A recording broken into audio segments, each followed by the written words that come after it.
Seguimos en el informativo fin de semana.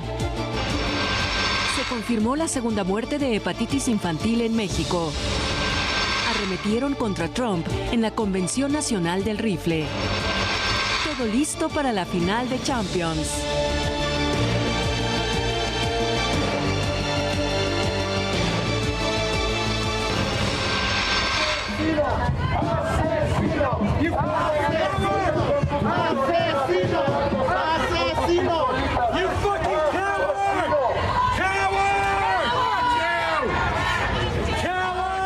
Este es el sonido de la semana. Los gritos se realizaron previos al inicio de la Convención Nacional del Rifle, en una semana en la que se perpetró uno de los tiroteos más crueles y violentos en la historia de los Estados Unidos y que puso el tema de la regulación de armas otra vez en el ojo del huracán.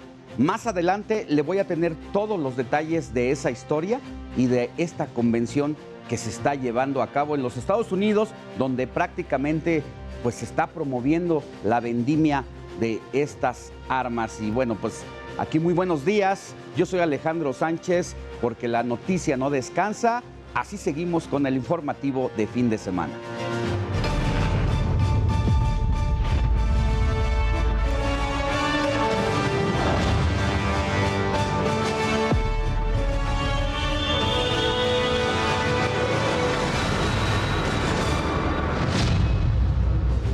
Mire, un juez concedió la suspensión provisional de las corridas de toros en la alcaldía Benito Juárez, donde se ubica la Plaza México. Será hasta el 2 de junio cuando el magistrado resuelva si concede una suspensión definitiva. Integrantes de la organización Fuerza Amplia Transportista, en otros asuntos, le cuento que pues llevaron a cabo un paro y pues exigieron regular la tarifa porque no les alcanza ni para la gasolina. Y seguimos con temas de la capital del país, ya que el secretario de Turismo, Miguel Torruco, y el gobierno de la ciudad señalaron que el tianguis turístico del año entrante será en el centro City Banamex. El tianguis turístico es un potenciador del turismo en todo el país. La Ciudad de México es capital de la República, tiene la representación de los 31 estados y de la propia Ciudad de México, y como capital de la República pues representa un centro fundamental para que a la llegada de muchos operadores turísticos internacionales puedan conocer la gran experiencia que significa visitar nuestro país. Y desde la Coordinación General de Comunicación Ciudadana de la Ciudad de México se desmintieron las especulaciones sobre una supuesta renuncia de la jefa de gobierno Claudia Sheinbaum. Esto luego de que trascendiera información sobre una presunta petición de licencia para dejar el cargo en los próximos meses. Vamos a las calles de la Ciudad de México con mi compañero Daniel Magaña, quien se encuentra frente a Palacio Nacional, donde se concentra el contingente Huicarica a la espera de ser recibidos por el presidente Andrés Manuel López Obrador. Dani, muy buenos días. ¿Qué está pasando por allá? ¿Qué tal? Muy buenos días. Efectivamente, nos ubicamos en el primer cuadro capitalino y es que pues se extendió este bloqueo que, como tú comentas, pues se mantiene aquí en las calles del centro. Un grupo se encuentra precisamente en la zona de Palacio Nacional y el otro se trasladó aquí hacia la zona de Avenida República de Brasil, y pues en donde se ubican las instalaciones de la Secretaría de Educación Pública. Desde el día de ayer, después de realizar pues alguna marcha por las calles de la ciudad, decidieron instalarse en este lugar, y en la noche, como bien comentas, bueno, pues trasladaron parte de este campamento a unas calles hacia la zona del Zócalo, en donde ellos pernoctaron y esperan que pues el lunes, bueno, pues sean recibidos. Eso fue parte del acuerdo que tuvieron desde el día de ayer, pues diversas demandas, algunas en cuanto a las bases hacia las plazas de algunas de las secciones sindicales de la CENTE, se trasladaron hacia este lugar y bueno, pues les comentaron que el lunes serían atendidos. Ellos comentan que de no ser atendidos directamente por pues el presidente Andrés Manuel López Obrador, pues ellos tomarán otra serie pues de bloqueos y de protestas, intensificarán pues la protesta aquí en las calles de la ciudad. Así que pues cerrada esta calle, también pues ha habilitado en torno al circuito de la Plaza de la Constitución, bueno, pues un circuito reversible para las personas que el día de hoy sábado pues aumenta el número de personas que se trasladan hacia la zona centro, pues encontrarán estos dos bloqueos de docentes precisamente de Chiapas aquí en la zona del primer cuadro. Ese reporte, y bueno, pues vamos a continuar atentos. Muy buen día. Muchas gracias, Dani, que tengas buen día y nos enlazamos más adelante. Continuamos atentos. Mire, le cuento en otra información que Patricia Avendaño, consejera presidenta del Instituto Electoral de la Ciudad de México, señaló que si bien no coinciden con las razones y motivos de la reestructuración aprobada por el Congreso capitalino, efectuará las tareas y acciones específicas para cumplimentar las nuevas disposiciones. En este proceso se garantizará la protección de los derechos laborales del personal que resulte afectado por esta circunstancia.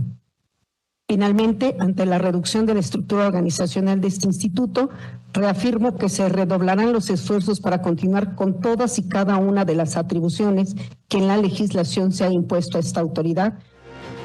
Es que hay que recordar que en una sesión histórica realizada la madrugada de ayer, se eliminaron 5 organismos dentro de o 5 áreas dentro de este organismo, lo cual al mismo tiempo pues incide en la desaparición de más de 100 plazas de trabajo. Y a su vez, las consejeras y consejeros del Instituto Electoral de la Ciudad de México dieron a conocer que analizan los medios de impugnación, así como ante qué instancias van a poder realizar los procedimientos para frenar esta reestructuración.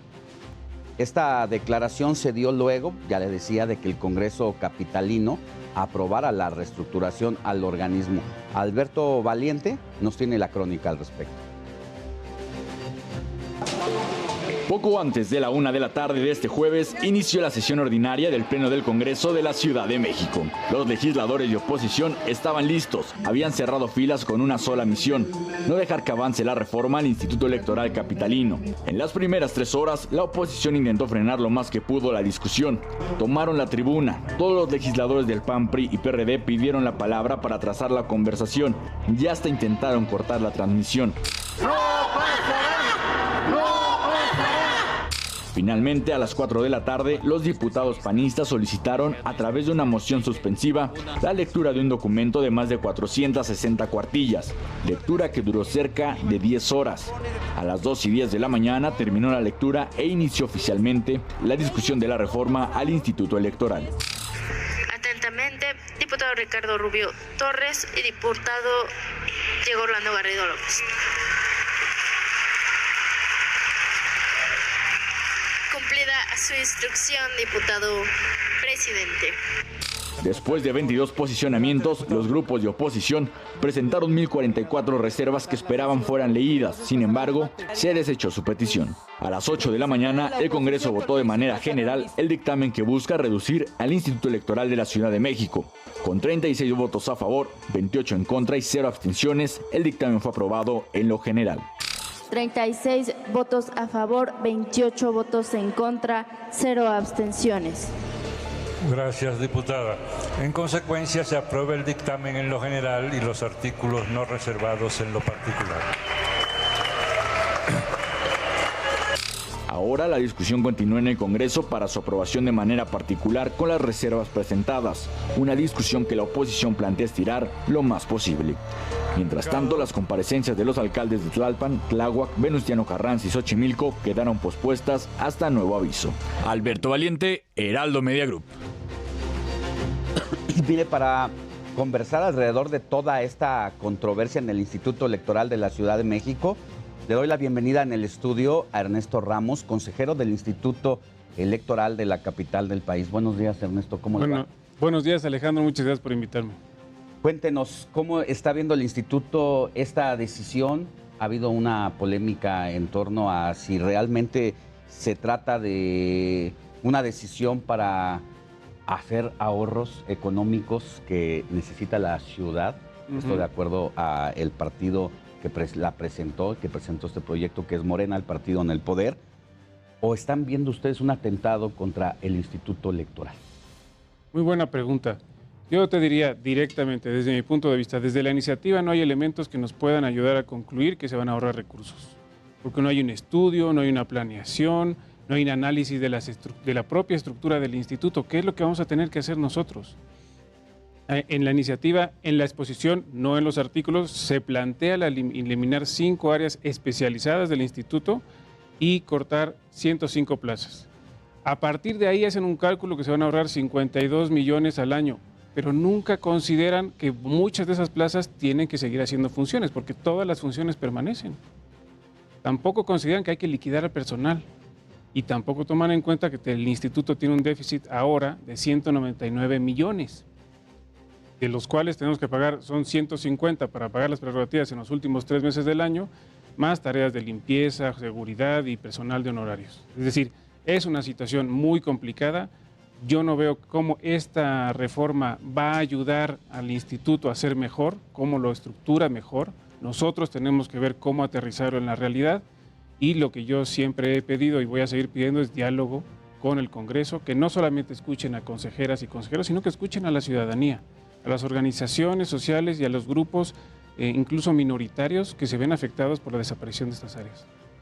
Esta decisión que ha tomado pues, la mayoría de Morena con sus aliados del Partido Verde y Partido del Trabajo, ¿es la última decisión que se tiene? Es decir, o por parte de los consejeros electorales van a interponer alguna acción de inconstitucionalidad.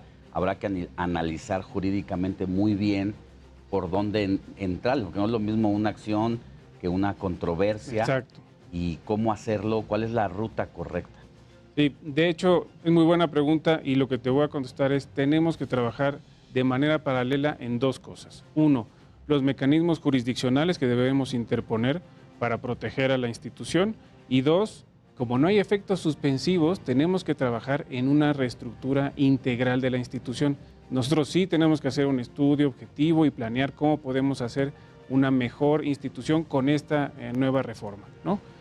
De la parte jurisdiccional, hay una acción de inconstitucionalidad, pero esa no la podemos presentar nosotros, solamente la puede presentar el 33% del Congreso o los partidos políticos.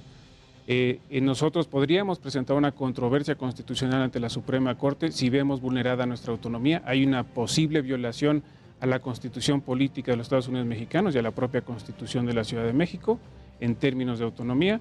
Y también estamos analizando si hay algún camino jurisdiccional ante el Tribunal Electoral, su sala superior, por las funciones electorales que debemos desempeñar y cómo esta iniciativa, bueno, esta reforma ya aprobada, podría afectar nuestro funcionamiento. Llama mucho la atención el contexto en el que se da esta modificación en la Ciudad de México, y el contexto al que me refiero es lo que quiere llevarse a cabo desde la Presidencia de la República en desaparecer o vulnerar o desmantelar el Instituto Nacional Electoral de cara a las elecciones de 2024.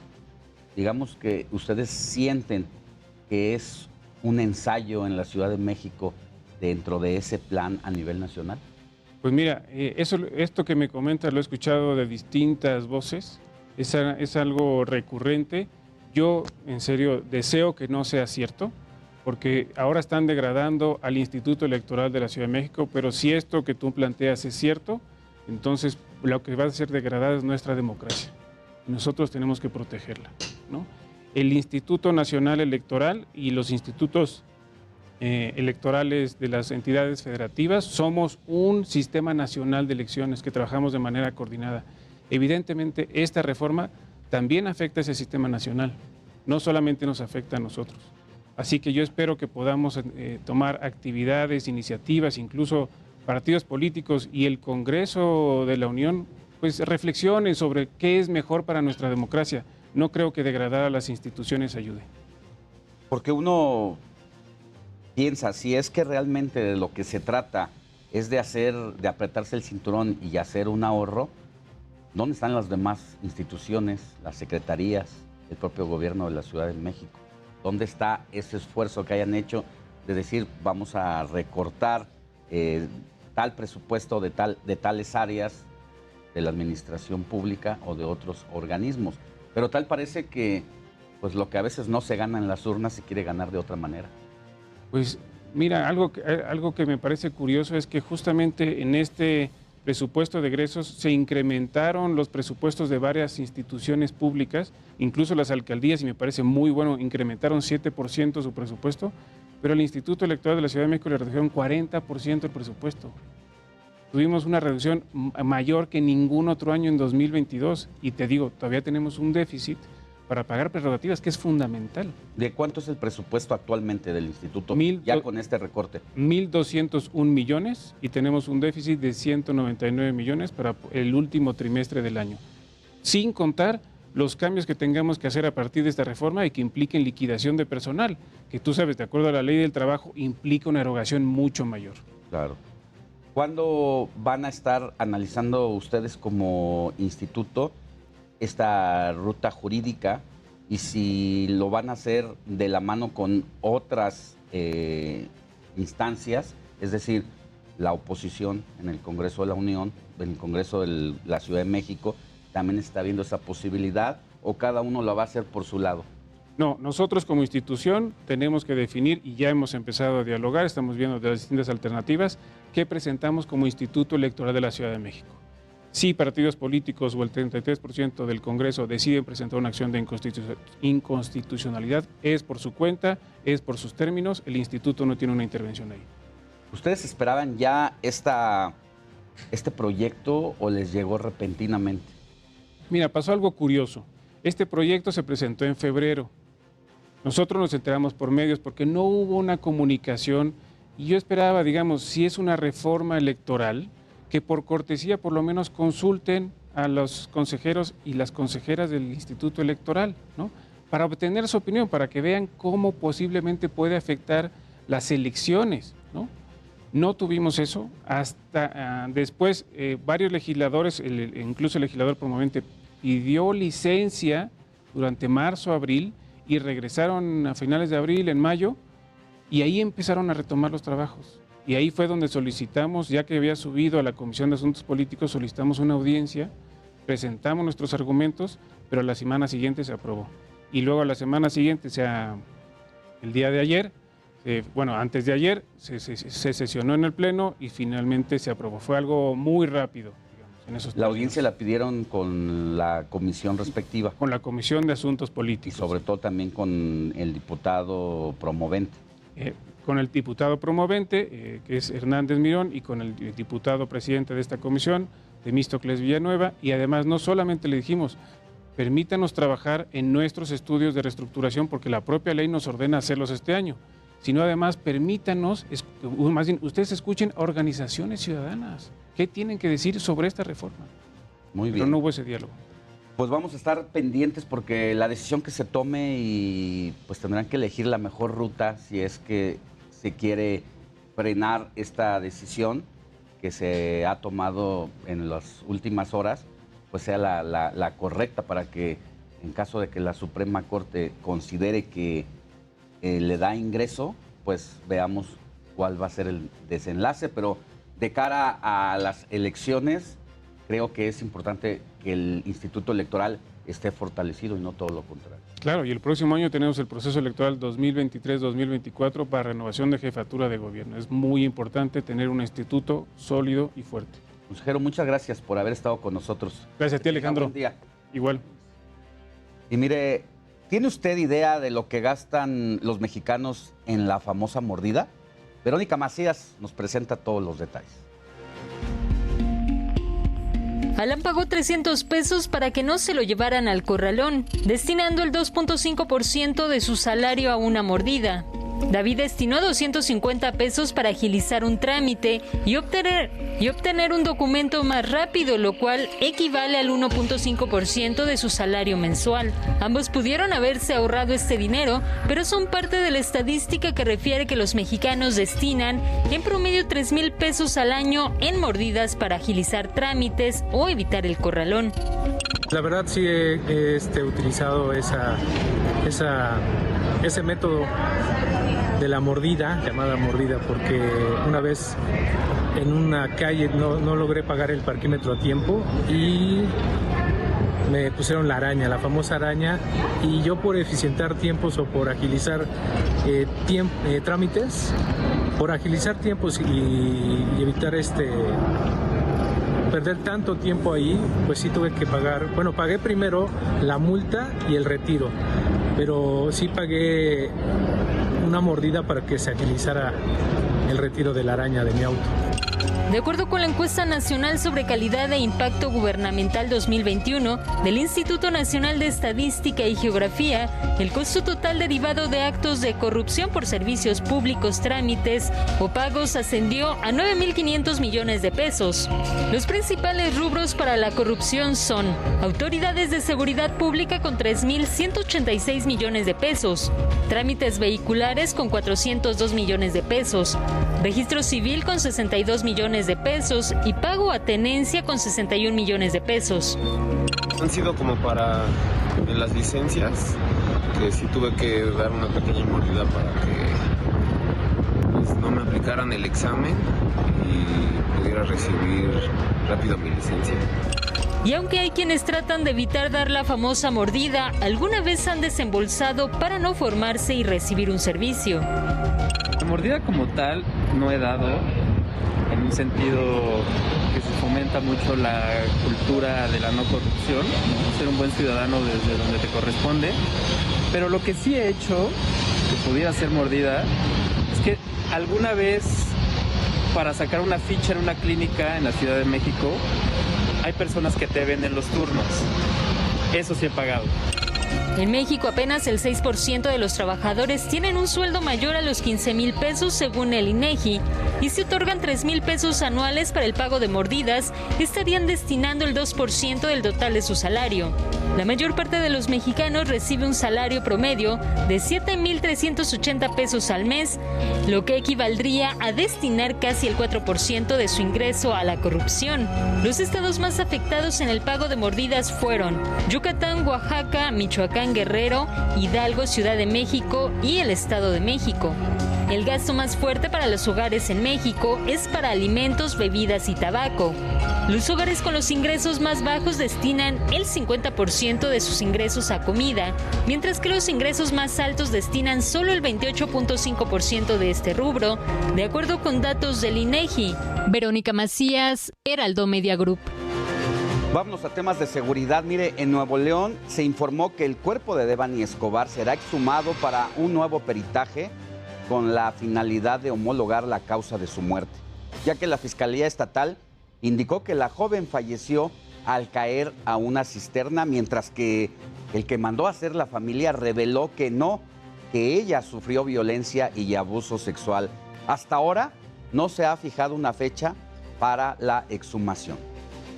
Y en Veracruz, durante la semana se encontró el cuerpo de Viridiana Moreno, quien desapareció desde el 18 de mayo.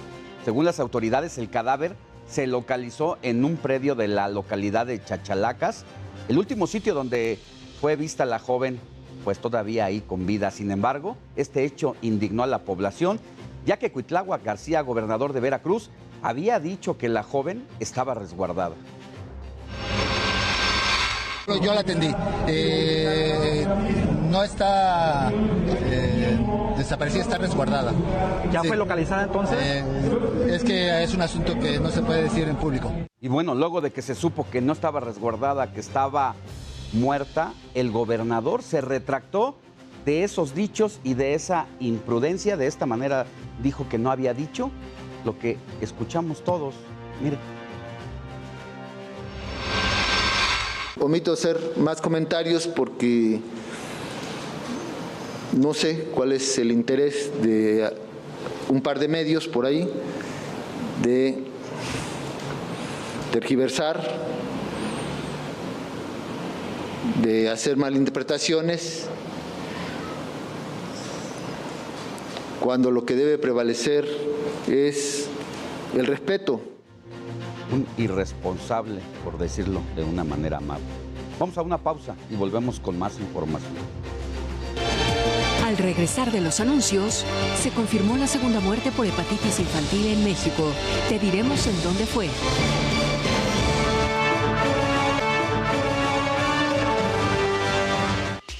Sábado podría formarse el primer ciclón tropical de la temporada con el nombre de Ágata. Este sistema ya genera fuertes vientos y lluvias intensas en Chiapas, Oaxaca, sur de Veracruz y Tabasco.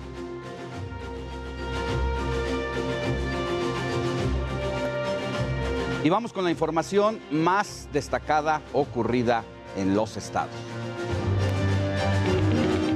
En Veracruz fue asesinado a balazos el presidente del DIF de Acayucan, Clemente Nagasaki. El ataque contra el funcionario se cometió en pleno acto público. Un juez federal ordenó levantar el bloqueo de las cuentas bancarias de Mariana Gómez Leal, esposa del gobernador de Tamaulipas, Francisco Javier Cabeza de Vaca, porque no está demostrado que exista una petición de autoridades extranjeras sobre su congelamiento.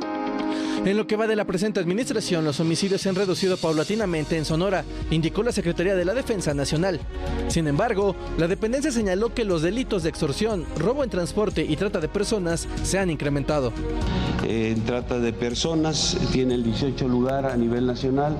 Un evento se presentó nada más en el mes de abril y llevan en el año 4.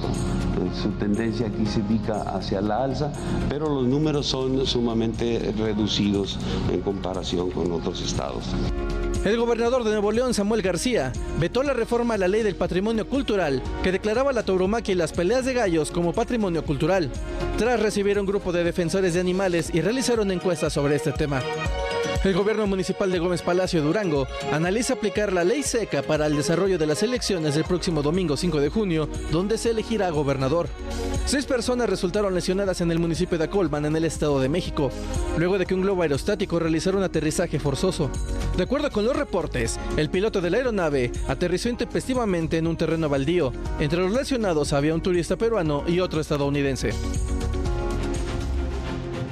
Mire, y en más información, le cuento que el Instituto Nacional Electoral avaló la transmisión de un spot del Partido Acción Nacional. En este afirma que los estados en los que gobierna Morena son los más peligrosos del país, y es que para la Comisión de Quejas y Denuncias, el promocional solo incluye una crítica.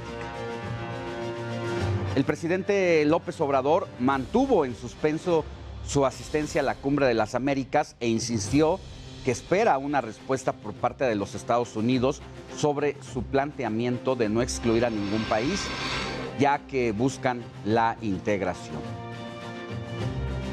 Y durante su visita a Chihuahua, el presidente mostró su malestar al nombrar a la zona ubicada entre Durango, Chihuahua y Sinaloa como Triángulo Dorado, ya que es una de las de mayor producción de narcóticos en el país, y espera que en el futuro se le cambie el nombre gracias a la ayuda de los programas sociales. Para este sábado, las actividades del presidente López Obrador siguen en Sonora, ya que a las 2 de la tarde, tiempo del Pacífico, el mandatario va a supervisar la construcción del puente El Quelite en Mazatlán, mientras que para el domingo no se tienen contempladas todavía actividades oficiales.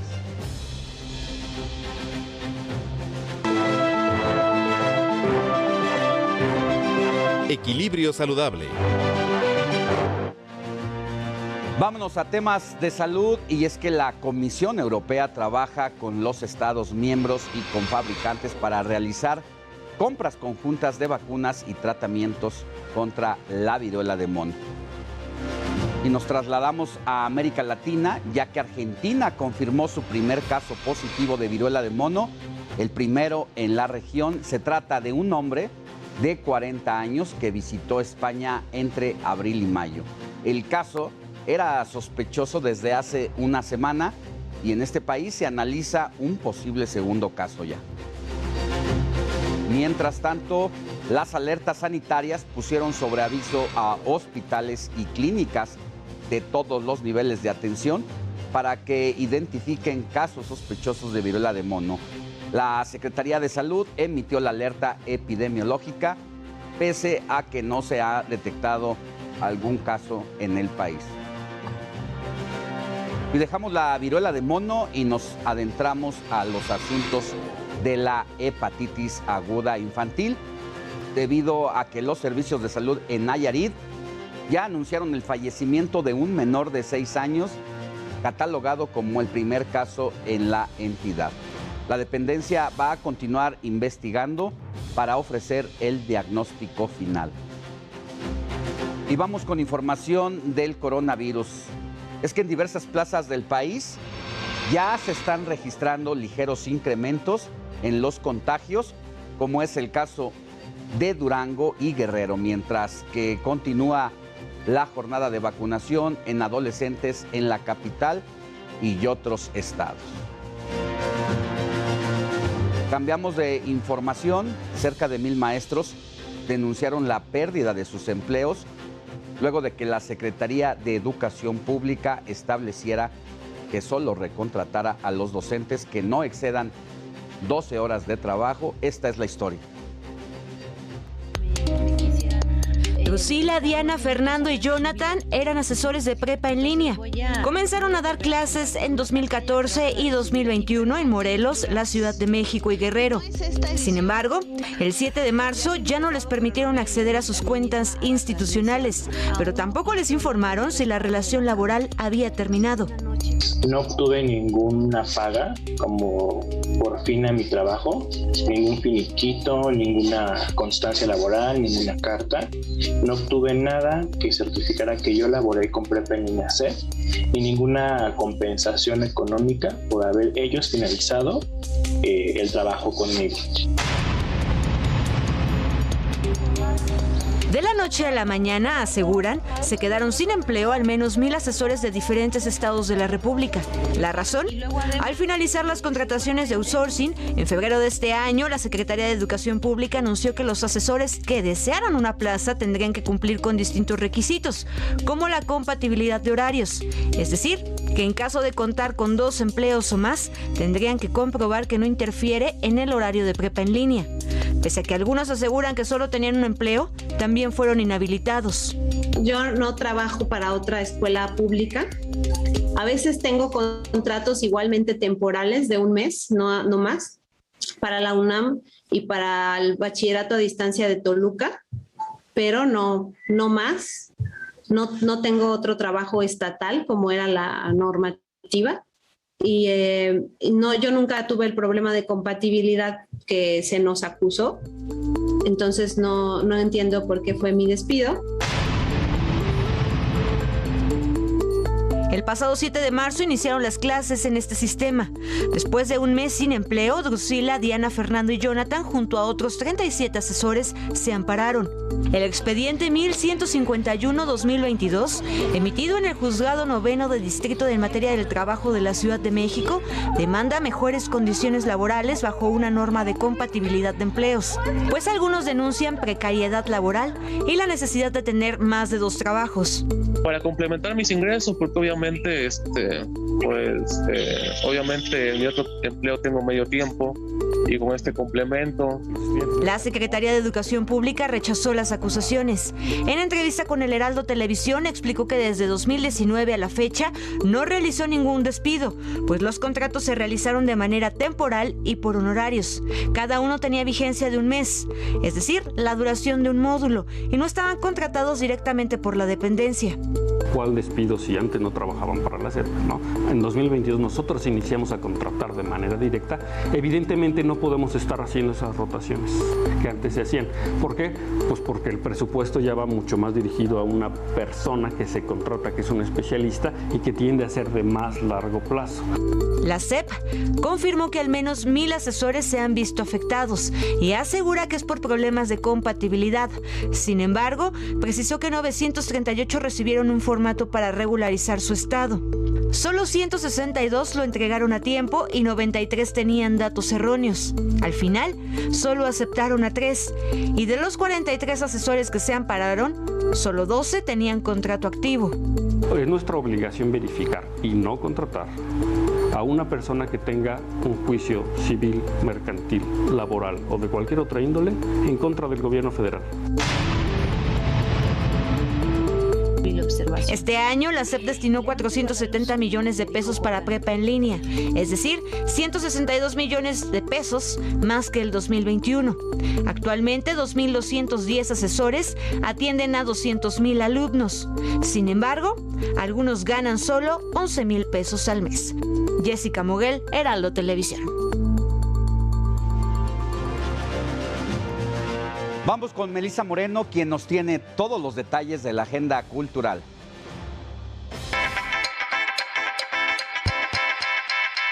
Hola, yo soy Melissa Moreno y en esta ocasión en la agenda cultural les traigo preparado un festival que rompe las barreras entre la ciencia y el arte. Vamos a ver.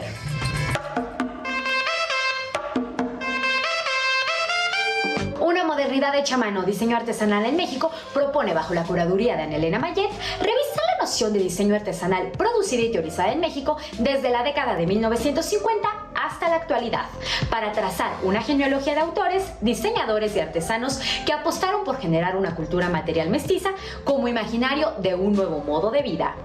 La muestra está integrada por 630 obras provenientes de 18 estados del país y realizadas por 339 diseñadores pertenecientes a 201 colecciones distintas.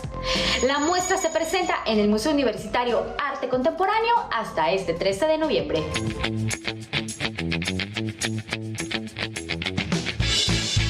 El economista y pensador israelí Oded Galor devela en El viaje a la humanidad las claves para entender dos de los grandes misterios de la evolución de la humanidad, el progreso y la desigualdad.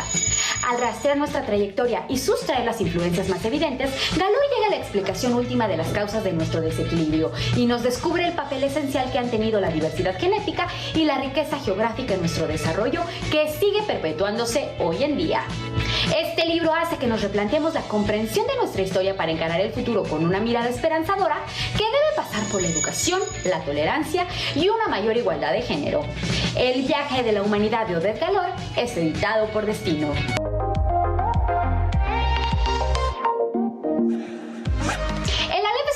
Organizado por la UNAM que rompe las fronteras entre el arte y la ciencia y ofrece charlas, talleres, presentaciones de danza, funciones de teatro, cine, música y muchísimo más. Con actividades por toda la Ciudad de México, presenta 3 ejes temáticos. El primero de ellos son Crisis Planetaria, que analiza los problemas del cambio climático y el calentamiento global, así como el crecimiento sin control de la industria y las poblaciones. Pensarnos como planeta es el segundo, que trata sobre vernos como colectivo. Más allá de acciones individuales, ¿cómo podemos actuar todos para enfrentar el problema medioambiental? Finalmente, acciones y medidas para regenerar nuestro entorno, que invita a pensar sobre soluciones a la crisis y qué acciones desde la ciencia podemos tomar. El ALEF tiene actividades hasta este 29 de mayo. Esta fue la agenda cultural del Heraldo de México. No olviden seguirnos en nuestras redes sociales y compartir. Yo soy Melissa Moreno y me encuentran en @melisototota. Nos vemos la siguiente. Vamos con mi compañero Daniel Magaña, quien anda recorriendo las calles del centro histórico y sobre todo porque también se ha anunciado que en la Ciudad de México están repuntando los casos de COVID-19. Dani, ¿cómo estás viendo las cosas en la calle a estas horas de la mañana? ¿Qué tal? Muy buenos días. Efectivamente, y lo apuntas bien, el 25% de incrementos de contagios de COVID en la Ciudad de México, bueno, pues nos lleva nuevamente a invitar a las personas, sobre todo la zona centro. Fíjate que ha vuelto ya la normalidad. Un poco más tarde, a esta hora, empieza toda la actividad comercial, empiezan a prepararse los diferentes giros mercantiles para abrir las personas que se trasladan al centro. pero te puedo decir que a las 10, 11 de la mañana, bueno, pues ya todas las calles se encuentran repletas de personas, muchos de ellos no portan ya pues el cubrebocas, así que hay que insistir en usar el cubrebocas para protegerse todavía, sobre todo después de este repunte de COVID en la zona de la Ciudad de México, y también, bueno, pues tener en la medida de lo posible las medidas preventivas, utilizar gel antibacterial y bueno, pues reiterar que ha habido un aumento en la zona pues de la Ciudad de México de COVID y bueno, pues no hay que bajar la guardia, sobre todo las personas que se trasladan hacia la zona centro, en donde de verdad pues ha vuelto la normalidad, son pues ya miles de personas que caminan en el primer cuadro a partir ya de las 10 de la mañana y hay que estar prevenidos. Es parte de lo que te comentamos aquí desde las calles de la ciudad, concretamente desde la calle de Bolívar y la calle de Mesones. Muy buen día. Pues a seguirse cuidando, con lo más ideal sería la sana distancia, el uso de gel antibacterial y sobre todo el cubrebocas, Dani, que como bien lo señalas, se nos ha olvidado ya, y sobre todo porque también ha sido una invitación de las propias autoridades políticas de decir que ya no es necesaria, pero ante estos repuntes deberíamos de reconsiderarlo. Efectivamente, como lo comentas, al no ser ya un requisito obligatorio para ingresar hacia algunos giros mercantiles, hacia los diferentes comercios, pues las personas, mira, podemos observar que el de los peatones, de 5 que pasan, 3 todavía, bueno, pues traen el cubrebocas y 2 pues ya no han bajado la guardia, no utilizan pues el cubrebocas y bueno, pues tampoco obviamente ya en el primer cuadro se ha olvidado prácticamente la sana distancia, aglomeraciones en la zona de Corregidora, en la zona de 20 de noviembre, en la zona también de Madero, así que bueno, pues como lo comentas, hay que tomar en cuenta este repunte y bueno, pues para muestra precisamente pues los peatones que ya empiezan a trasladarse hacia la zona centro, lo que te comentaba, muchos de ellos al caminar pues ya no cubren cubrebocas, ya no portan cubrebocas al no ser ya una medida indispensable para ingresar a los giros mercantiles, pero bueno, pues eso ya es de alguna manera de nosotros los ciudadanos continuar con estas medidas para evitar contagios, sobre todo en este repunte de contagios en la capital del país. Gracias, Dani, que tengas buen día. Continuamos atentos, muy buen día. Y es que mire, en información reciente de última hora, la Secretaría de Salud ha anunciado un repunte precisamente en esta semana que termina y habla de 5 demarcaciones donde principalmente se están dando estos mayores casos de COVID-19. Se trata de Venustiano Carranza, de Tláhuac, de Cuauhtémoc, que es de donde está nuestro compañero Daniel Magaña, y de Iztacalco.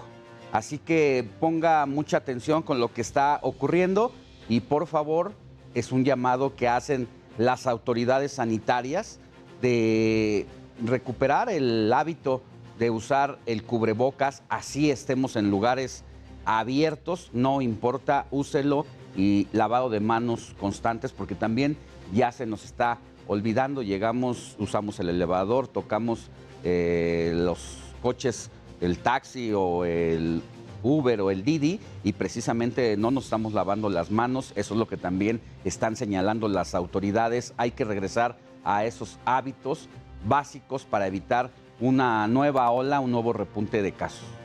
Vamos a cambiar de tema porque en temas que tienen que ver con las criptomonedas, un aumento dramático en el tamaño y la complejidad de esta situación de los criptomercados significa que el sector está en camino de convertirse en un riesgo para la actividad y la estabilidad financiera que debe regularse con urgencia. Esto lo dijo Christine Lagarde, directora del Banco Central Europeo.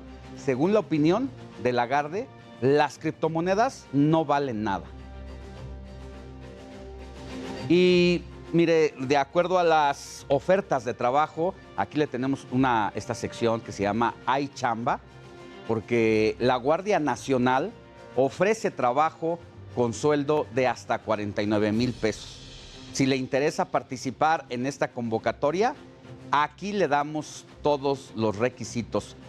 Primero que nada, pues tener la nacionalidad mexicana, no tener relación de concubinato y un estado civil de soltería, tener una edad comprendida entre 18 y 30 años, poseer la estatura mínima de acuerdo a su género, en el caso de mujeres, unos 55 y en el caso de hombres, unos 63. Tener un índice de masa corporal acorde a su estatura entre 18.5 y 27.9 respectivamente, no ser egresado de las Fuerzas Armadas ni haber sido parte de ningún componente de corporaciones policíacas, contar con la carta de antecedentes en la que se evidencia no tener sentencias o delitos penales, no tener perforaciones corporales y solo se exceptúan las perforaciones en el óvulo de las mujeres. Si tiene alguna duda o necesita más información, anote el teléfono, puede comunicarse al 55 57 01 84 11. Le repito, 55 57 01 84 11 y marque a la extensión 1050. También puede acudir a cualquiera de los 12 centros regionales de reclutamiento que se encuentran distribuidos a lo largo y ancho del país, o también puede ingresar a la página oficial que es www.gov.mx Guardia Nacional para ahí ampliar toda la información relacionada con estas vacantes para esta convocatoria. Hay plazas y están desde 14,000 pesos en adelante.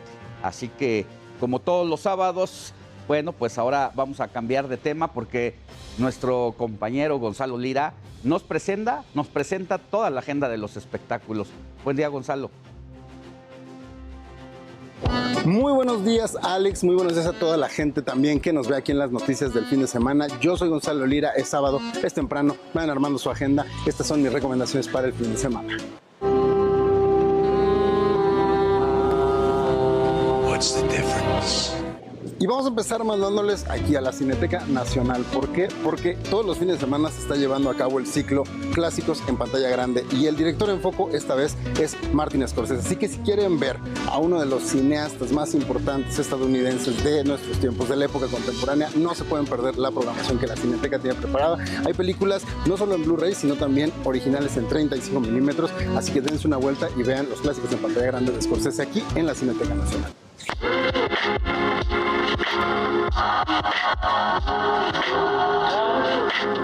Y bueno, si a ustedes les gusta la fotografía y cualquier tipo de arte visual, no dejen de lanzarse al Museo Tamayo. ¿Por qué? Porque se inauguró una exposición de Nan Goldin, esta fotógrafa que durante los años 70 y años 80 se dedicó a fotografiar la vida de la comunidad LGBTQ+ dentro de Estados Unidos. Láncense a ver Nan Goldin en el Museo Tamayo.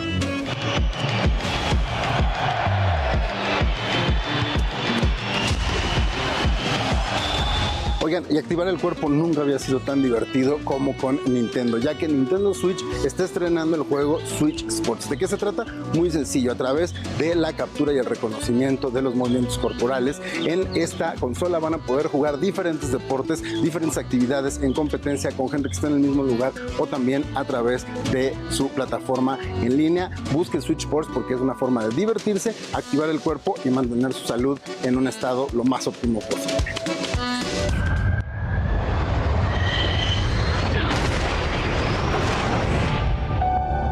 Captain Pete Maverick Mitchell. Oigan, y ya por último, si no se van a venir a la Cineteca Nacional, se pueden lanzar a cualquier otro de los cines porque se estrena Top Gun Maverick, esta nueva película, secuela de la película original con Tom Cruise, que de alguna forma, al contarnos la historia de un personaje, que es el que es Tom Cruise, que regresa ahora a hacerse cargo de pilotos más jóvenes y reclamar cuál es su lugar como un piloto experimentado, se convierte en una especie de comentario que también hace Tom Cruise sobre la forma de hacer cine en el pasado respecto al cine que hoy en día se está haciendo a través de las plataformas o para las plataformas de streaming. Es interesante ya que es un espectáculo completamente visual que debe ser vivido en una pantalla grande y es precisamente de ahí donde escuchamos este nuevo sencillo de Lady Gaga que se llama Hold My Hand. Yo me despido, nos vemos la próxima semana. No olvide nuestro WhatsApp, escríbanos alguna denuncia, cualquier queja de lo que esté pasando en su barrio, comunidad al 55 91 63 51 19, repito, 55 91 63 51 19. Mientras vamos a una pausa y volvemos con más información. Todo listo en París para la final de la Champions League entre el Real Madrid y el Liverpool. Ya volvemos al informativo fin de semana. When you walk through a storm.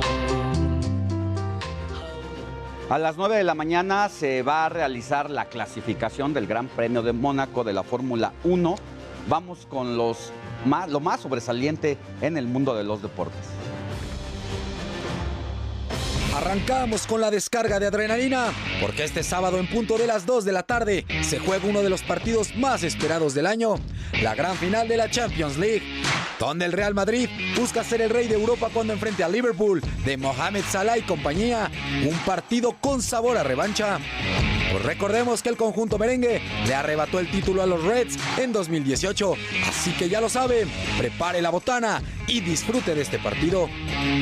En información de la Liga MX, América ratificó a Fernando Ortiz como su director técnico de cara a la próxima temporada. El Tano asumió su papel como timonel del primer equipo en la jornada 9 del torneo, en sustitución de Santiago Solari, y los llevó del puesto 18 a las semifinales. En Pumas todo parece indicar que es cuestión de horas para que hagan oficial el traspaso de Alan Mozo a las Chivas. Él, a un jugador universitario, habría llegado a un acuerdo con la directiva rojiblanca para que Mozo juegue con el rebaño la próxima temporada. Y no lo olviden, este domingo en punto de las 8 de la noche, los Tuzos del Pachuca buscan la épica remontada ante el Atlas en la gran final del fútbol mexicano. Pasamos a información de la Fórmula 1. Todo está listo para que este domingo Sergio Checo Pérez haga historia en el Gran Premio de Mónaco. El piloto tapatío busca su cuarto podio de la temporada dentro del circuito callejero de Montecarlo. Cerramos con el deporte ráfaga, porque el basquetbolista mexicano Juan Toscano ha hecho historia. El alero de los Golden State Warriors será el primer jugador azteca en disputar las finales de la NBA, además de ser pionero nacional en ganar un título de conferencia. Palmas para el mexicano Juan Toscano.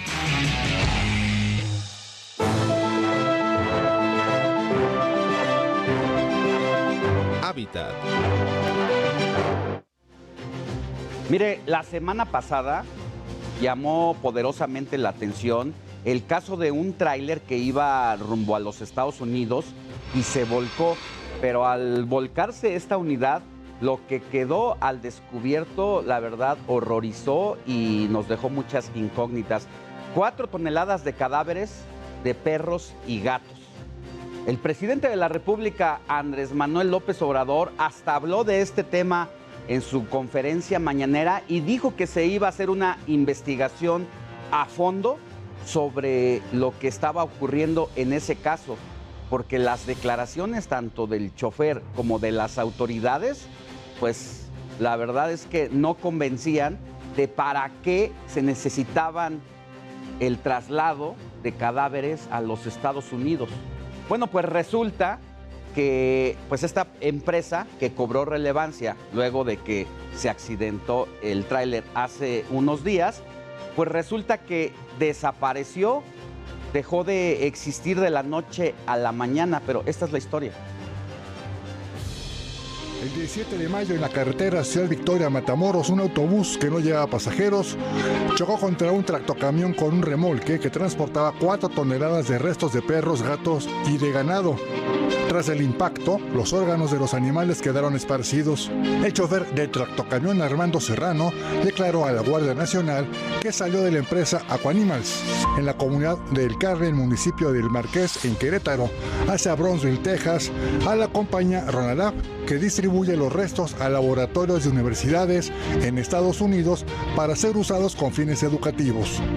Dijo tener todos los permisos de la Secretaría de Agricultura, Ganadería, Desarrollo Rural, Pesca y Alimentación, así como de exportación hacia Estados Unidos.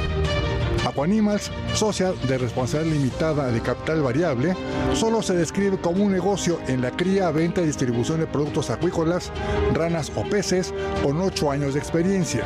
Su director general, Héctor Rojas Tobar, en 2013 reportó una exportación promedio de hasta 20,000 ranas toro al mes a Estados Unidos y 18,000 al año en restaurantes y tiendas de mascotas. Presuntamente Aquanimals inició operaciones en 2006 con cerca de 3,000 ranas y que fue consolidándose con los años hasta lograr la cantidad de 20,000 al mes.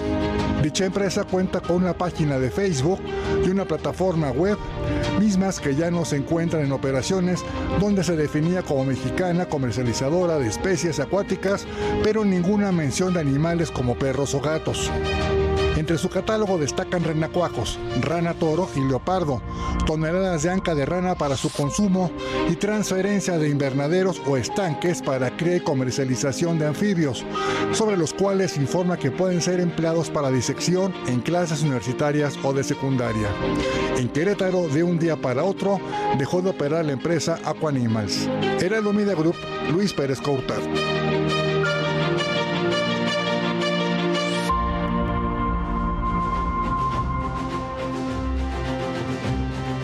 Algo muy grave se está escondiendo detrás de este caso. Incluso llama la atención porque cuando uno va a las veterinarias con alguna mascota que desafortunadamente murió, la mayoría de las veterinarias dicen aquí en la Ciudad de México que te cobran por la incineración y que van a llevar el cuerpo de nuestras mascotas a Querétaro, porque allá están las principales incineradoras de animales. Y entonces uno se pregunta, ¿estas mascotas que fueron encontradas muertas son las que supuestamente incineran y te cobran? ¿Y qué te regresan? ¿Realmente arena o qué? Esa es la incógnita que las autoridades deben de responder en breve, porque todavía hay muchas dudas ahí al respecto. Pero en más información, autoridades de Baja California Sur hallaron 30 ejemplares de delfín con rostro de muerto en el Mar de Cortés. Científicos adelantaron que la mayoría de los delfines llegaron muertos a la orilla y buscan conocer cuáles fueron las causas de su fallecimiento. En más información relacionada con el medio ambiente, una tormenta afectó a 465,000 usuarios de la Comisión Federal de Electricidad, esto en la península de Yucatán, lo que representó el 22% del total de usuarios en la región.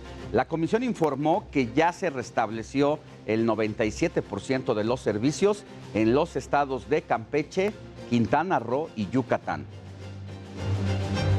Y en más, la Comisión Reguladora de Energía sancionó a la empresa Iberdrola con una multa de 9,145 millones de pesos. Esta sanción es inédita por la venta de energía eléctrica a otras firmas sin permiso de las autoridades. Hay que recordar que cuando se llevó a cabo la presentación de la reforma energética en la Cámara de Diputados, que finalmente no pasó porque el bloque opositor impuso su mayoría, una de las principales empresas que eran el objetivo de ir en contra de todas las inversiones que tenían en nuestro país era precisamente Iberdrola, que es una empresa de origen español, aquí con presencia en México, sobre todo a partir del sexenio de Felipe Calderón, y que ahora que estamos viendo que se quedó a la mitad del camino la reforma eléctrica,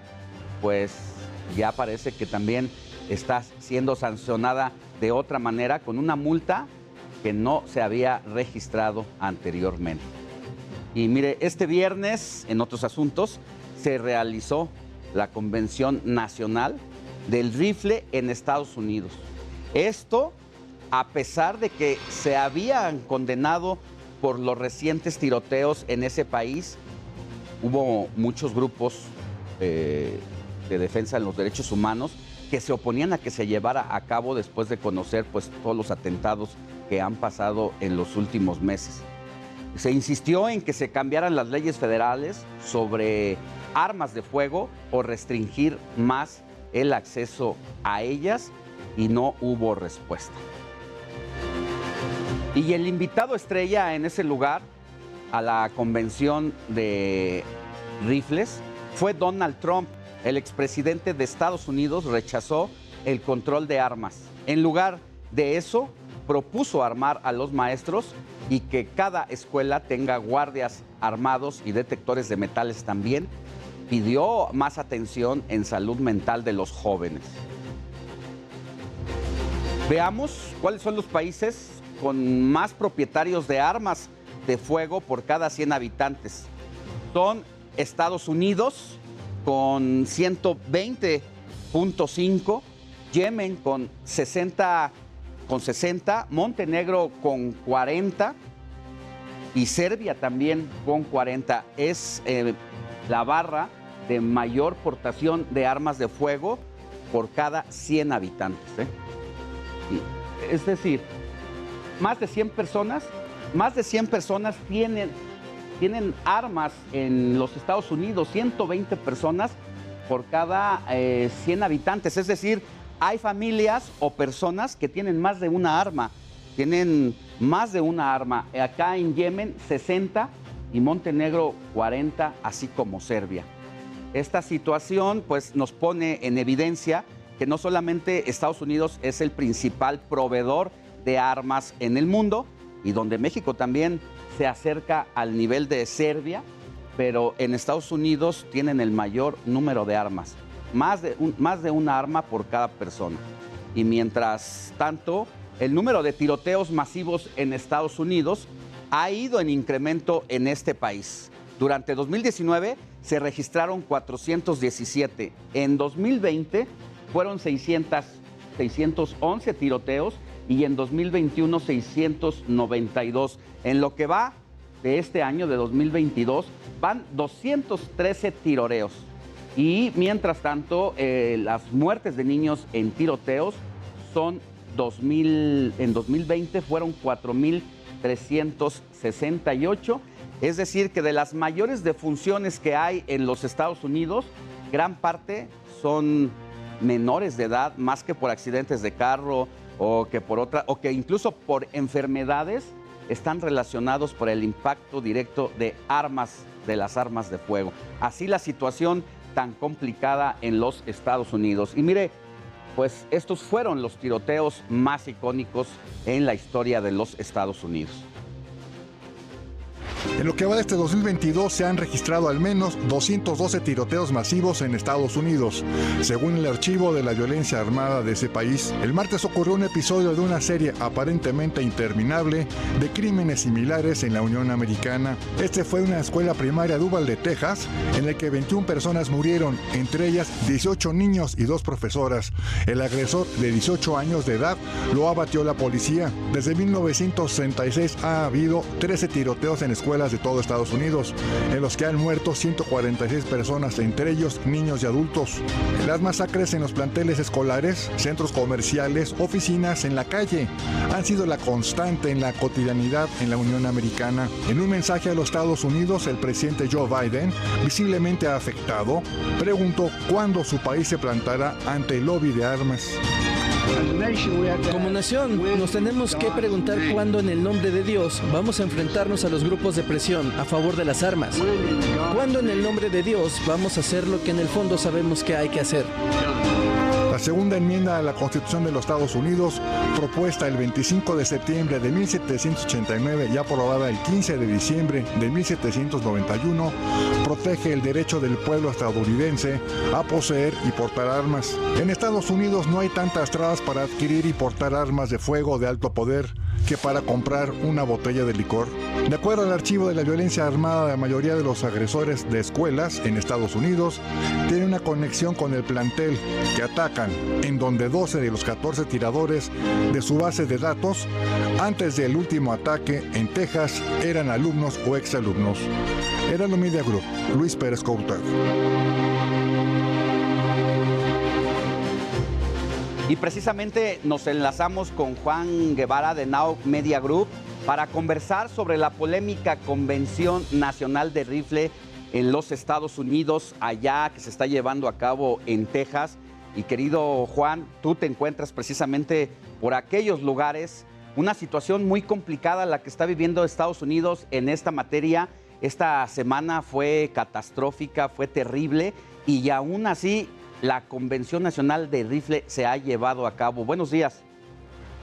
Mi querido Alex, buenos días. Saludos a nuestro auditorio en todo México. Fíjate que me tuve la oportunidad de estar en Uvalde y luego tuve la oportunidad de estar también parte de la Convención Nacional del Rifle el día de ayer. Bueno, yo escuchaba lo que decía mi compañero Hugo Garza de Now Media News el día de ayer con Sofi y con algunos de nuestros compañeros allá. Y déjame decirte que, primero, el tema de Uvalde fue un tema que en lo particular yo no había visto y no me había tocado cubrir una situación como la que me tocó cubrir esta semana. No es normal ver a papás totalmente destrozados porque su hijo o hija de 10 años fue a la escuela y regresó muerto. Eso es algo que en lo particular me impactó. Yo no sé si tú tengas hijos, pero yo sí tengo 2 hijas y más o menos son de la misma edad. Y entonces como papá, pues te relacionas con lo que pudo haber pasado. Es decir, tú llevas a tus hijos a la escuela con la noción de que están seguros, con la noción de que van a aprender. Y bueno, te hablan por teléfono y te dicen, oye, fíjate que te vamos a entregar a tu hijo o hija de 10 años muerta. Eso es una cosa que en lo particular a mí me impactó mucho. Eso es número 1.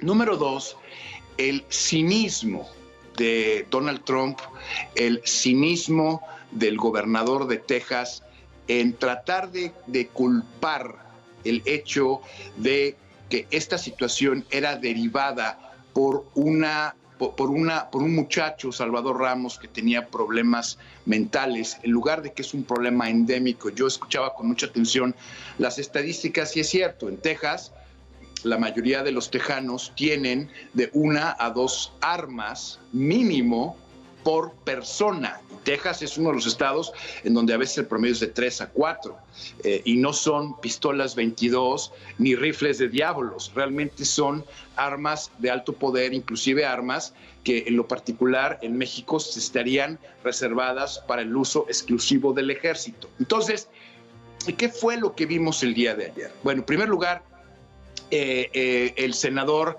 Ted Cruz habló a las 3 de la tarde del día de ayer durante la Convención Nacional del Rifle, en el NRA en inglés, y él decía que teníamos suficientes leyes, que no tendríamos que restringir el acceso a las armas, que realmente lo que teníamos que hacer era seguir las leyes que ya estaban puestas. Ahora, hay que decirle a nuestra audiencia que este muchacho pues pasó todos los chequeos de seguridad que este mismo país ofrece, los famosos background checks, pasó los antecedentes penales y ahora se dice que pudiera haber tenido antecedentes penales. Es decir, todas las salvaguardas que en teoría existen para poder evitar que un criminal acceda a una arma, todas fallaron.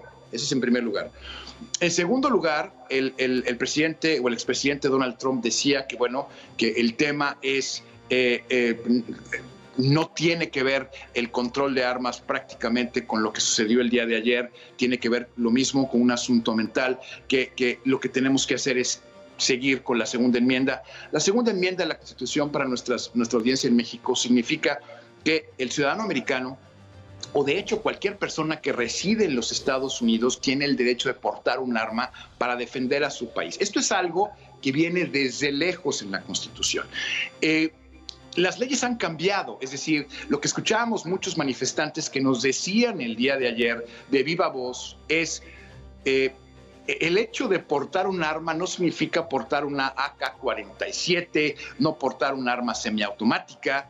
Y tampoco la segunda enmienda habla de que le des a niños de 18 años que no pueden tomar alcohol. O sea, un niño de 18 años no puede ir a una tienda de conveniencia y comprar una cerveza, pero sí puede ir a una tienda de conveniencia, una tienda deportiva y comprar un arma de alto poder. Son de las cosas que no entendemos a veces.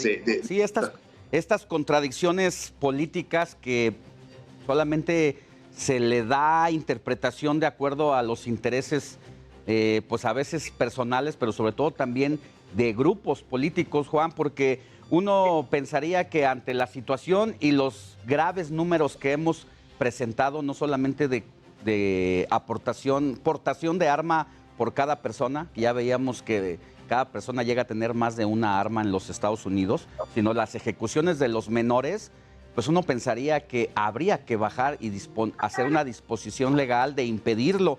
Pero cuando uno también entiende que estas asociaciones de rifles y armas están coludidas con los grupos políticos o viceversa, es cuando uno puede entender en su justa dimensión por qué siguen ocurriendo estas cosas. Mira, el cabildeo en los Estados Unidos es un asunto legal, ¿sí? Es decir, la sociedad, para que la gente entienda en México cómo se maneja esto aquí, ¿sí?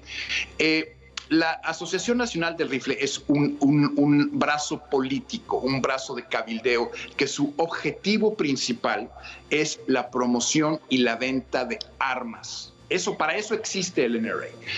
¿Y qué es lo que hace? ¿Cuál es el partido político más afín a promover las libertades personales de los individuos, que el gobierno no intervenga en los derechos individuales de los ciudadanos?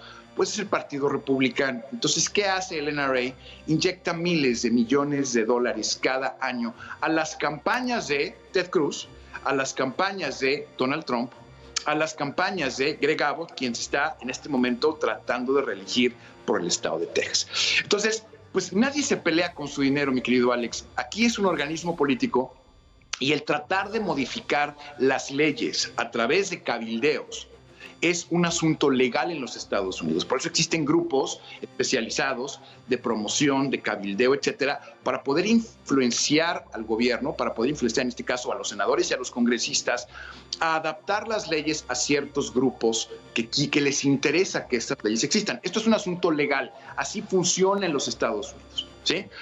Entonces, ¿qué es lo que sucede? Para un gobernador que está recibiendo dinero para su campaña, para poder reelegirse, pues va a ser muy difícil el que pueda decir realmente lo que tenemos que hacer es un control de armas. Si sabemos que Donald Trump quiere reelegirse en 2 años, quiere volver a salir a competir por la presidencia, en este caso otra vez con Joe Biden, que es lo que se presume que va a suceder, no ha parado de hacer campaña desde el día que perdió y sigue recibiendo dinero y donaciones de grupos como el NRA para poder sustentar y poder tener el espacio necesario y los foros, que esto sucede como el día de ayer, que le permitan poder seguir estando relevante. Ayer hablábamos con maestros. Ahora, Houston es una ciudad muy sui generis porque es una ciudad demócrata en un estado republicano. Es una circunstancia que nos llama mucho la atención porque Houston no es como Dallas, no es como Austin, en donde pues el regente de la ciudad es republicano, los congresistas de la ciudad son republicanos. En el caso de Houston específicamente, es una ciudad eminentemente demócrata y veíamos a los maestros con pancartas el día de ayer que nos decían, sí, soy maestro, no un blanco. Es decir, venimos aquí a enseñar a los niños, no somos comandos, sí, no tenemos por qué estar armados con pistolas ni recibir entrenamiento táctico que está reservado para las fuerzas del orden. En el caso de que un niño venga, o sea, tú te puedes imaginar un maestro que se dedica, principalmente no tiene la personalidad para hacer eso. Imagínate un maestro que le pides, mata a un niño que está matando a otros. Tú imagínate si un maestro tiene la capacidad mental de hacer eso. Juan, nosotros vamos a ir a una pausa, pero te quiero pedir si nos esperas para seguir hablando de este tema, porque además la Cámara allá de los Estados Unidos recibió un proyecto para una ley contra el terrorismo. Entonces también uno no entiende, por un lado, como dices, ahí se intentan impedir algunas cosas, pero por el otro lado se promueve incluso la venta de armas. Con eso volvemos. Volvemos.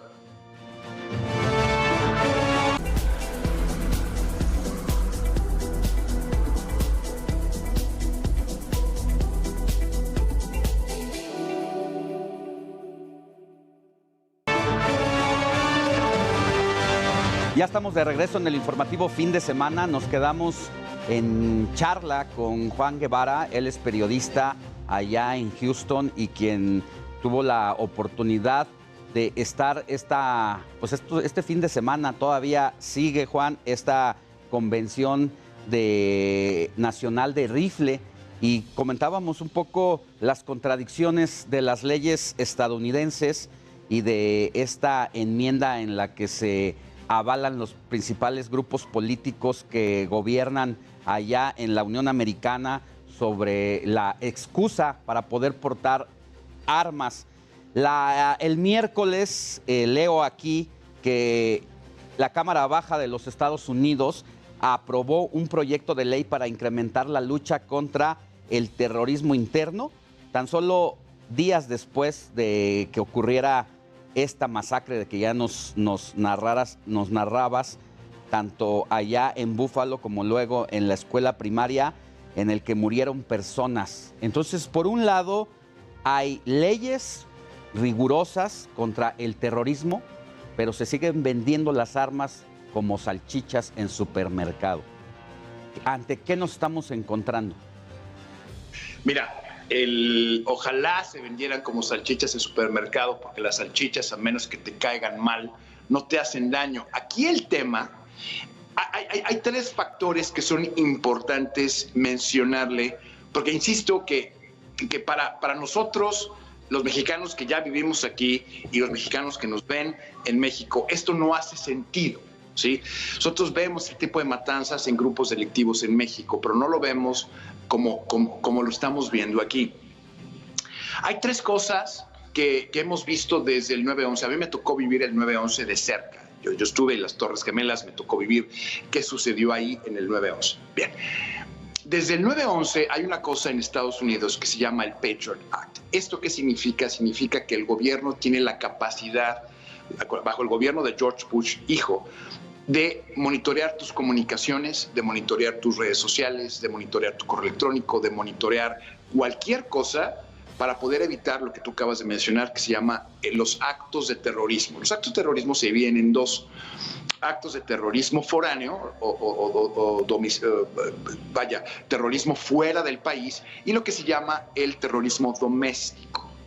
El terrorismo doméstico está generalmente realizado por ciudadanos americanos o personas inmigrantes con una visa de estudiante, como en el caso del 9/11, que se radicalizan a circunstancias o causas específicas. Hemos visto que las redes sociales en este momento están radicalizando a los jóvenes, están radicalizándolos. En este caso, por ejemplo, de Salvador Ramos, pues él publicó 30 minutos antes lo que iba a hacer en Instagram. En el caso de Buffalo, New York, la persona que perpetró estos ataques estaba transmitiendo en vivo a través de la cadena Twitch todo lo que estaba sucediendo. Entonces estamos viendo que los chavos en los Estados Unidos se están radicalizando y piensan, como en un juego de video, que el utilizar un arma, el tener acceso a esto y el salir a matar a sus congéneres, a sus hermanos de su propia comunidad, es como si fuera un videojuego. Y específicamente este muchacho ya tenía, me refiero a Salvador Ramos, ya llevaba síntomas de depresión, ya llevaba síntomas que eran alarmantes, no solamente para el abuelo que dio una entrevista el miércoles para una cadena de televisión aquí, es decir, ya se sabía que había algo malo con este muchacho. No hablaba, estaba callado. Las fotografías que puso en Instagram no señalan el tiempo en que planeó esto. 30 minutos antes exactamente de que empezara la balacera en la primaria Rob.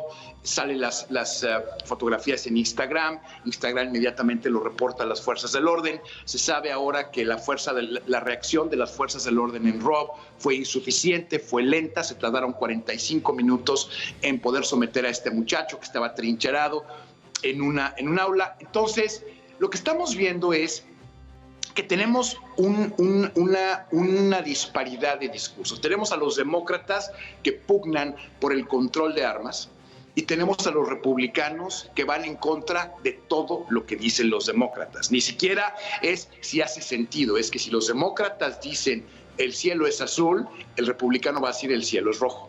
Nada más por llevarles la contra. Digo, tú más que nadie puedes entender las disparidades de un gobierno. No hace sentido. Entonces, aquí el tema es, muy importante. El tema es control de armas,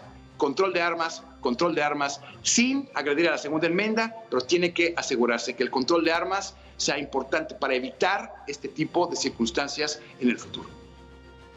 Pues, mi querido Juan, vamos a seguir de cerca este tema porque uno no entiende qué requieren más las autoridades estadounidenses, porque muchas de estas personas que se niegan a impedir precisamente esta venta indiscriminada de armas, puede después alguna de sus familiares ser víctima de sujetos desquiciados como este, no encuentro otra manera de decirlo, y no, de verdad no se entiende qué más se necesita pues para que les caiga el 20 y pues poner candados para la venta y distribución de armamento ahí en Estados Unidos. Así es, y nada más para cerrar te quiero decir que yo creo que al corto plazo, de los próximos 2-3 años, no se ve de un punto de vista periodístico un cambio de legislación. Creo que va a seguir inyectándose dinero a los candidatos. Yo pienso que vamos a seguir con un promedio de 66 matanzas cada mes en los Estados Unidos en lo que va del año. Entonces, ojalá nos tengamos que reportar algo en los próximos días. Muchas gracias por tu tiempo, mi querido Juan. Te mandamos un abrazo hasta allá, hasta los Estados Unidos. Tengas buen día. Estamos a la orden de la oportunidad.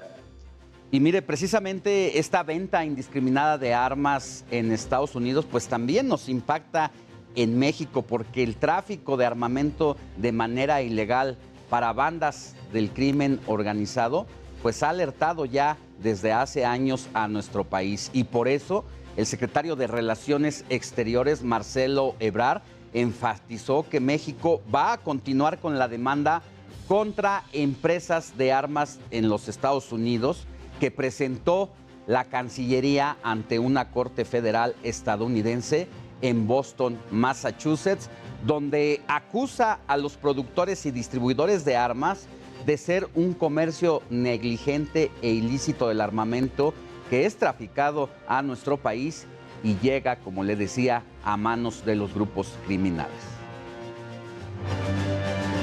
Pero pues aquí la situación, ante esta situación, no es tan diferente en los atentados que se llevan a cabo, y es que somos el quinto país del mundo con más armas de fuego sin registrar.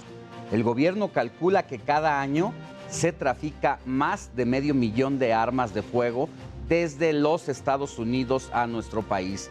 Esto según con cifras oficiales, entre el 70 y 90% de las armas encontradas en escenas criminales en la República Mexicana se rastrean a su origen y salen ahí precisamente que su lugar de origen son los Estados Unidos. Problema que no es solo de la cantidad, sino pues de las características, puesto que muchas de estas armas también son exclusivamente de uso militar. Y mire, en más información, Emiliano, como fue identificado el agresor, ya había ingresado un arma blanca al plantel y amagado con lesionar a sus compañeros. Esto ocurrió aquí en México. Las autoridades resguardan esta escuela para evitar una tragedia.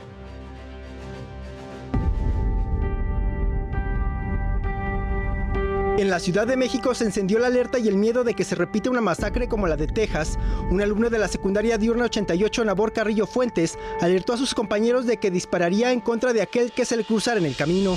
Ante el miedo que generaron los mensajes, los estudiantes advirtieron a sus padres y a las autoridades para evitar una desgracia. En la conversación, el joven identificado como Emiliano escribió: "Si no quieren morir, no vengan. Dispararé a todos lados mañana. Por eso no vengan.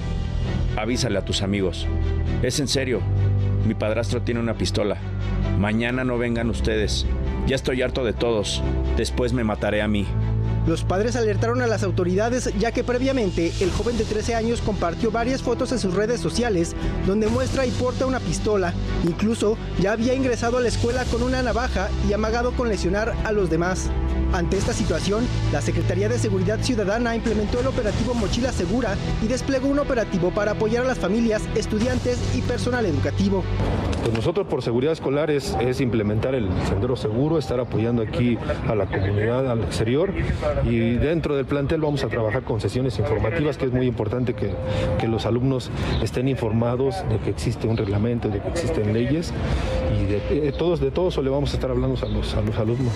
Además, las autoridades capitalinas visitarán el hogar del joven para detectar si hay violencia intrafamiliar.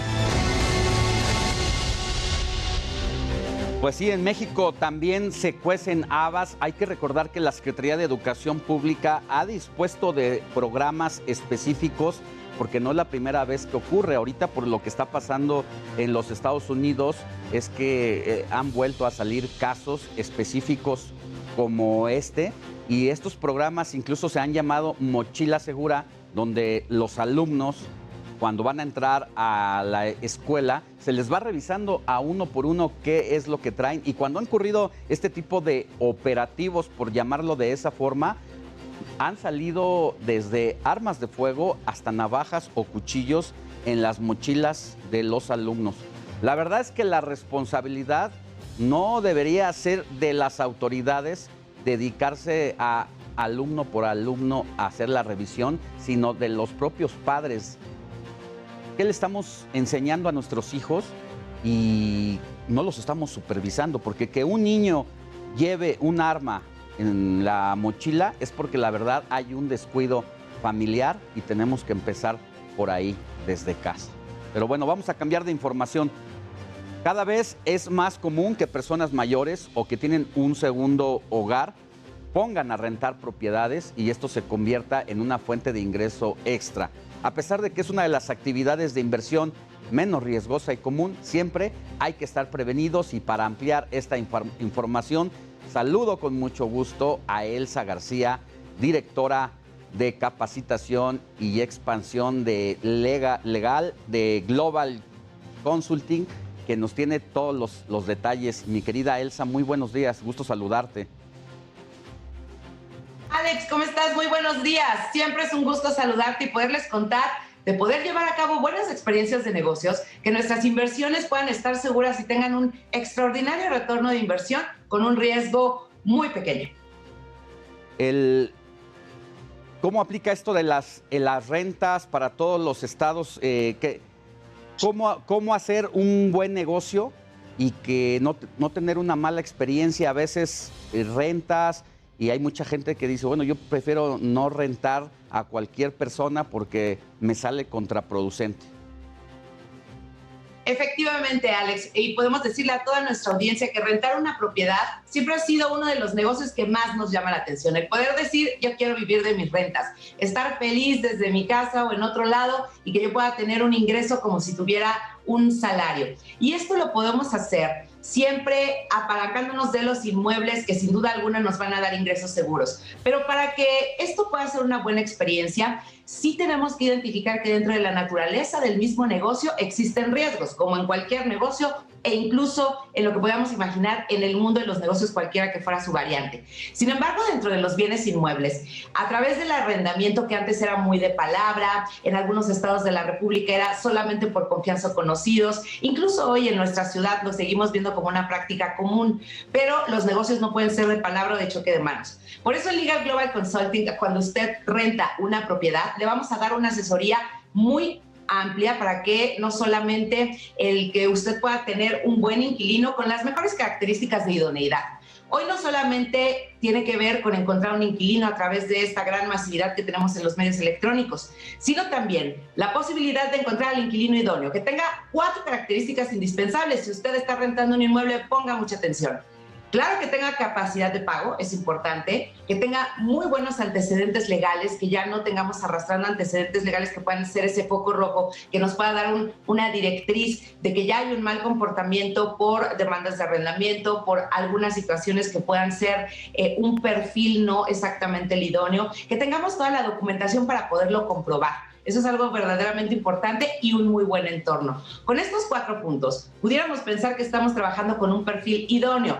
Ahora, hay que llevarlo a la tecnología que nos permita, a través de las plataformas como lo tenemos en Legal Global Consulting, casi corroborarlo y hasta ver a sus redes sociales y hasta sus plataformas de música casi. El secreto del arrendamiento siempre ha sido una muy buena investigación. Ahí, del 100% del riesgo, le vamos a bajar prácticamente un 20% de tener una mala experiencia. El otro 20% hay que ser muy claros y estar cercanos de que existe también el cambio de circunstancias o la mala fe. Eso sí no está en control de nadie, pero ya es mínimo el riesgo que podemos tener. ¿Qué sucede entonces en un caso de incumplimiento? Que nos dejen de pagar la renta, que termine el contrato y no se vayan, que tengamos actos ilícitos o bienes de origen ilícito dentro de la propiedad, incluso daños a la propiedad. ¿Qué haríamos en esos casos? Es importante contar con una protección jurídica como el Legal Global Consulting. Primero, porque vamos a investigar perfectamente bien a su inquilino. Dos, porque vamos a tener un contrato con un diseño jurídico clausular que nos va a permitir contemplar la buena fe, los peores escenarios como un caso de extinción de dominio y establecer muy bien los derechos y obligaciones de quienes intervienen en este contrato. Y en caso de que suceda por alguna razón un incumplimiento, que usted tenga a sus abogados prepagados y que con base a la protección jurídica que nosotros vayamos a elegir, podamos tener los servicios ya listos para que en el momento del incumplimiento usted no solamente esté enfrentado ante la mala experiencia, el confrontamiento, tal vez no tener el ingreso y la propiedad, para que lo podamos recuperar jurídicamente e incluso recuperar los adeudos y contamos con las garantías para ello. Si usted renta una propiedad, ponga mucha atención, contáctenos en Legal Global Consulting, en nuestras redes sociales que es legalglobalconsulting.sc a través de Facebook y búsquenos en todas nuestras redes sociales y le vamos a decir también, señor propietario, si usted dice yo siempre tendré la mejor práctica de trabajar con un asesor inmobiliario, con un profesional inmobiliario, dígale, asesor inmobiliario, dentro de esta ayuda que tú me das, quiero que trabajamos con Legal Global Consulting. Alex. Oye, Elsa, y a ver si luego nos platicas un poco, ya que hablas de cómo protegerse cuando rentas una propiedad, de este tema que tiene que ver con el asunto fiscal. La verdad es que ahora Hacienda está haciendo una revisión bastante interesante a quienes pues estamos en la edad laboral con nuestras cuentas y todo este tema, y entiendo por mi contadora que es mejor ahora declarar que estás rentando una propiedad ante Hacienda, aunque tengas que pagar una cuota módica, pero porque si llega a ocurrir algo ahí en tu departamento, en tu casa, en la propiedad que rentes y no está declarada, corre el riesgo incluso de que se pueda perder esa propiedad. Efectivamente, Alex, esto tiene que ver con esa regulación de los ingresos de arrendamiento. Sabemos que desde que existe en la historia de nuestro país la tributación, todo ingreso tiene que ser, no importa la fuente de ingresos de donde provenga, tenemos que llevar a cabo el pago de impuestos sobre la renta correspondiente. Y en el arrendamiento no es la excepción. Cada vez, lo que pasa es que no estábamos acostumbrados. No estábamos acostumbrados, exactamente. Y ahora forma parte de la buena fe, como tú bien lo refieres, en caso que tengamos un caso de extinción de dominio, lo primero que nos van a pedir, incluso en la recuperación de los adeudos, como de acuerdo a la última reforma fiscal por ingresos de arrendamiento, necesitaremos a usted arrendador dentro de sus requisitos, comprobar la propiedad, tener obviamente un buen contrato y por supuesto cumplir con todas las obligaciones fiscales. Pues muchas gracias, Elsa, te mandamos un abrazo, cuídate mucho. Igualmente, Alex, saludos. Buen día, hasta luego. Y mire, vamos a más información porque la jefa de gobierno de la Ciudad de México, Claudia Sheinbaum, se encuentra en este momento camino a Aguascalientes para apoyar a Nora Rubalcaba, la candidata de Morena a la demarcación. Claudia Sheinbaum viaja al estado acompañada de Adán Augusto López, secretario de Gobernación, Citlali Hernández, secretaria general de Morena, Rocío Nale, titular de Energía, entre otras personas, y sigue con sus actividades de fin de semana de ir a hacer este recorrido a los distintos estados donde va a haber elecciones el próximo 5 de junio. En más información, en medio de las controversias relacionadas al borrado de rótulos en puestos de comida y mercados y la eliminación del mural de la fachada precisamente del Mercado Juárez, debido a que la alcaldesa de Cuauhtémoc, Sandra Cuevas, considera que los rótulos no son expresiones artísticas y que su administración se decantó por el orden de la vía pública. Es por eso que hacemos un enlace con nuestro compañero nuevamente Daniel Magaña, quien ya llegó hasta aquel lugar. Dani, ¿Lo pongo? ¿Qué tal? Muy buenos días. Efectivamente, fíjate, de este mural del cual hablas, era mujer precisamente con el progreso, y estamos, pues a diferencia de lo que apunta pues la jefa pues de la alcaldía, Sandra Cuevas, que pues esta no es una expresión artística. ¿Qué te parece si platicamos con Sego, el artista plástico que pues contribuyó a pues realizar esta obra aquí en el Mercado Juárez, en esto que pues fue borrado? ¿Qué tal? Muy buenos días. Oye, ¿nos puedes platicar por qué el día de hoy acudes a este lugar después de que borraron este mural? Sí, hoy tenemos una rueda de prensa para comunicar en qué momento estamos de relaciones con la alcaldía, ya que hay un acuerdo por parte del director general de gobierno firmado, donde ellos tienen 60 días para proporcionarnos las mismas condiciones y pagar la producción del mural. Entonces ese acuerdo está próximo a vencerse el día 4 del próximo mes, pero hasta la fecha no hemos visto nada. Oye, Sego, pues los locatarios, la gente te apoya a ti, pero bueno, pues sabemos que de alguna manera pues hay una controversia porque la alcaldesa Sandra Cuevas pues había también convocado a 10 artistas plásticos, en cuales tú no estabas. Sí, no. Yo veo muy bien que hagan proyectos con otros artistas, ¿no? Pero este muro donde nosotros hicimos esta pieza que pues tiene una trascendencia ya muy importante, pues hay un acuerdo de que yo lo tengo que volver a pintar y yo sigo en eso. Pero pareciera que ese acuerdo pues no se va a respetar, ¿no? Pues no, parece que no, porque sí nos han dado como señales de excluirnos, ¿no? De exclusión. Oye, y entonces tú, ¿qué le pedirías precisamente a Sandra Cuevas en cuanto a que respete su palabra, que había sido un acuerdo, hay una minuta firmada, pues para que tú pudieras plasmar pues el arte que representas, el arte popular, pero en un nuevo proyecto? No va a ser pues hacer el anterior, sino es un nuevo proyecto. Sí, así es. No, pues yo creo que yo no le puedo pedir nada a la alcaldesa, nada más lo que estamos exigiendo es que pues se haga responsable de los errores que han cometido las personas que haya tenido a su cargo, porque esta fue una decisión que ella pues aprobó. Hay un momento donde la alcaldesa se quiere como excluir de eso, porque dice que no estaba en el cargo mientras pasó, pero obviamente ella tiene que ser responsable de las personas que pues por ignorancia hicieron este acto muy desagradable. Oye, por último, platícanos, bueno, pues ¿cómo te sientes que la gente te haya apoyado, que pues tu arte, pues incluso también al Museo de Arte Popular, pues ya te está buscando? ¿Cómo te sientes ante esta situación? Pues es que es interesante también porque mientras pasa esto, que borran un mural que tenía tanta trascendencia, hace 12 años con mi colega Saner hicimos un mural en el Museo de Culturas Populares, el cual nos han pedido que lo restauremos porque ya pasó el tiempo, pero al mismo tiempo va a ser catalogado como Patrimonio de la Nación. Entonces, conocimiento total, porque también durante muchos años, no nada más esta administración sino otras, han subestimado mucho el arte de la calle, porque aparece como si fuera gratis, como si no hubiera un esfuerzo, una planeación. Hay un trabajo no nada más mío sino de muchos artistas en la ciudad. Me atrevo a decirte que el trabajo que se está haciendo en México puede estar dentro de los 5 mejores del mundo. Oye, entonces... Yo he representado a México en muchas partes. Uno de los murales más grandes que tengo está en Nueva York, en Manhattan, y tengo un mural patrimonio de la Suecia. Okay. Muchas gracias, Dani. Gracias a ustedes. Nos escuchamos más adelante. Gracias. Mire, es que le tengo información de último momento. El subsecretario de Salud, Hugo López-Gatell, confirmó el primer caso importado de viruela de mono en el país.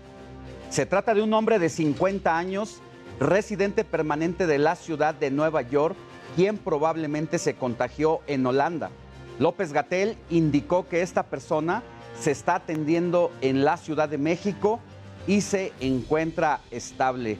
Más información en el transcurso de las próximas horas en los distintos espacios del Heraldo Media Group, del Heraldo Radio 98.5 de FM, heraldo.com.mx,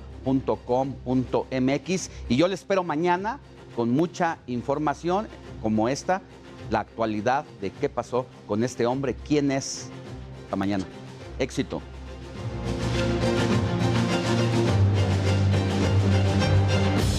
¿Viste cómo en Inter.mx le quitaron